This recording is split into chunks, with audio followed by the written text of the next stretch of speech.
Ngithatha lithuba mbukeli we-JTM ngiyakuvusela ke namhlanje ngichamuka la at the Sage Coffee Shop. The Sage Coffee Shop is at the Crescent khona la eZulwini. Ngikuvusela ke mbukeli ngifuna ukukhuluma indzaba yabafana belikhethelwe lesive silangisemnikati njengalokhu siyadlala ngalesithathu sidlala neAngola. Le ngabe ngiyihlatiya naye lenzaba nguShado wakamavuso lijala lapha eSigoma eMbabane lelike lagijima ke kubafana beCeltics. Angikuvusele Shado. Angivusele kakhulu Mr John, ngiyabonga kungipha lithuba lokuthi ngingaba nawe share sibuke into great depth about le game ya Wednesday eSwatini national team against Angola. Shado nasikhuluma ngale game vele nje ngiyathi ukuthi iWorld Cup qualifier, ngiyathi ukuthi eminyakeni lotako ikhona iWorld Cup bayibita letulu eMelika la ikhona khona. Thina silive la seSwatini sikhamba njani yini lesifuna kule game lena? What are the chances, what are the prospects?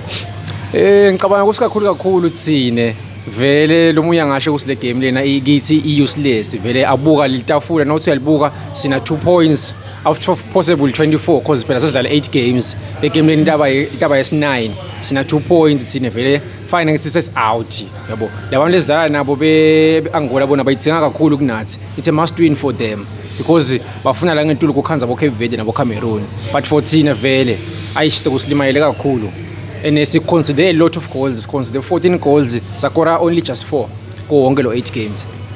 I know ngicabanga ukuthi ezotibita letinombolo Shado tibita nje ligama linye icatastrophe le. Kodwa ke Shado ngicabanga ukuthi lokunye lokuyipositives lesingakubuka going into this game ukuthi i-national team yethu yagcina kudlala ekhaya ngawusho ukuthi 7 years ago ngoba phela sagcina kudlala 2018 enkundleni yesive kaSomhlolo. Le game it's a midweek fixture tawudlalwa ngalesithathu. Nawubuka abantu abakhona abalandzeli into ngakusho ukuthi abalandzeli ukuthi sesike siyobukela nje le national team si support. Ngicabanga ukuthi kusilimete kakhulu nalokuthi singakhona ukuhosta ema games thina. Ngicanzile lokuSomhlolo sakhona kumsebenzisa Wednesday. As much as sitawudlala during the weekend sidlale emini. But nje ngicabanga ukuthi ama-fans nawo bese kulangateleya lokufuna ukuthi sihoste nathi. Bese sinasikhathi lesize singakhona ukuhosta. Why? Ngalokuthi nawukhona udlala ekhaya oba uyaba home ground advantage udlale in front of you ama-fans akho. Ngicabanga ukuthi le game lena thina more than anything singakhona kuyobuka nema-plans lamasha labeta nawo umqeqeshi Euro going forward ukuthi mhlawumbe khona lokusha la kuplanako sinsati ukuthi coach Loga akasekho nyalo. Ngabe vele usakhuluma ngacoach Loga lo sahambile ku national team Shado. Uke wakhipha statement lengathi saba a bit controversial nakathi we only have one, angathi noma ngathi professional nakayibeka ngaleyo ndlela leyo. As a country vele do we have one professional football player?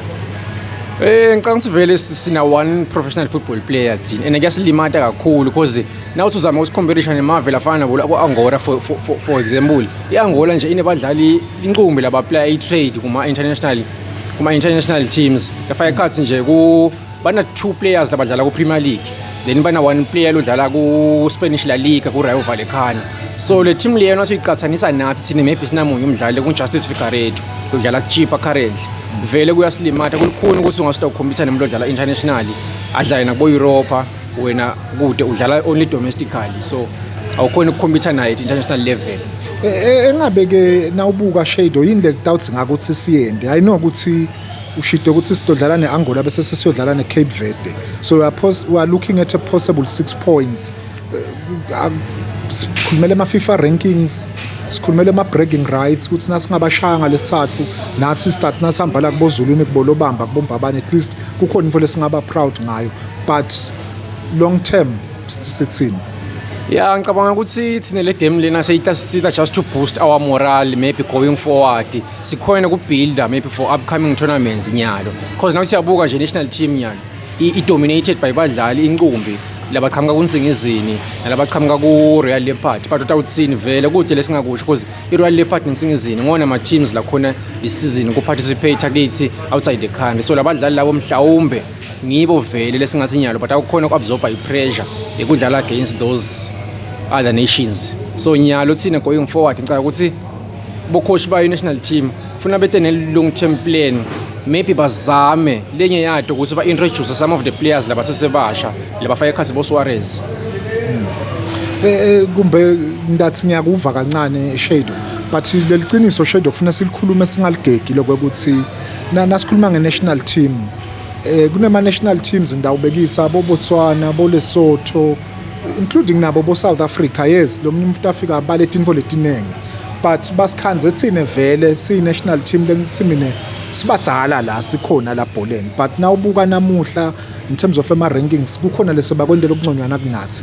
Thine nasesikhulumisa manje onke ama structures yindlela ekungafuna ukuthi sicale khona kuyilungisa, so that one day sitokhona kuhida le command yenkosi leyishido ukuthi naye isathanzi lokho ukuthi ngaso sonke isikhathi kukhulunywa ngathi as participants. Ya ngicabanga ukuthi for a long time vele sine besiya kuyoparticipate kuphela. Ngicabanga ukuthi funa ukuthi those laba involved kuma structures start kusukela etulo kubo EFA bazame nyalo kutane long term plan lefaya ekhathi ngicanga sikubona lokuthi njengoba ngisho ukuthi asebazame ukuthi ba develop some new players lebethe nema na uthi yabuka nje emavela fire ekhathi South Africa. South Africa nyalo uyayibona ukuthi iku project thide and uyayibona ukuthi nyalo is ready to compete with emavela ikhona dlala nabo Nigeria ibadle. Ngicabanga ukuthi nathi funa sibe ne plan nyalo going forward. Lefaya ekhathi mhlambe ku integrate slowly bona labadlali labancane cause nyalo nje thine nabo ukuthi shy 4 magoli ku 8 games in top goal scorer yethu so long isikhathi eshisoze vele kude umsebenzi osemningi lefuna ukuthi bawende those laba involved so etulu ku FA kanti sofike phasi emathimini asigcine Shado ngeke kumbe ngufake ku spotlight lokuthi na ubuka wena in terms of your predictions tawuhamba njani ngasomhlolo ushido ukuthi sidlala ekhaya sitabe sikhona lapha sibuka Steamboat hamba njani. Ngicabanga ukuthi hayi sitawudlala kahle kule game lena a possible win is there for us. Ngicabanga singadlala siwine narrowly maybe ngalo 1-0 or 2-1 isiphathi nje funa siye sathi lena ukuthi yona iAngola idzinga kakhulu kunathi le game, but nje ngicabanga le feeling ekudlala kwasomhlolo kito tihlwele nayibo badlali ngicabanga itawenda ukuthi sithole leyo positive results njengoba sobutile Mr John. Ngicabanga ukuthi 3 points singamfola manje sisenyuke kancane sithi 5. No Shado angibonge kakhulu isikhathi sakho. No ngibonga kakhulu Mr John. Ngiyethemba sovile ke mbukelo JTM ukuthi bengihlethi na Shado lijale lengidawusho ukuthi linema insights lamahle kakhulu lwakhiphile ama statistics ligcineke ngema prospects ukuthi nalibuka lona singahle bancobe bafana beAngola, kodwa ke ngicabanga ukuthi emidlalweni welibhola lokunyenti vele kwenteka inside the field of play lapho khona ke bathi kusuke sekukhuluma Donald Nyawo ngi JTM. Peace.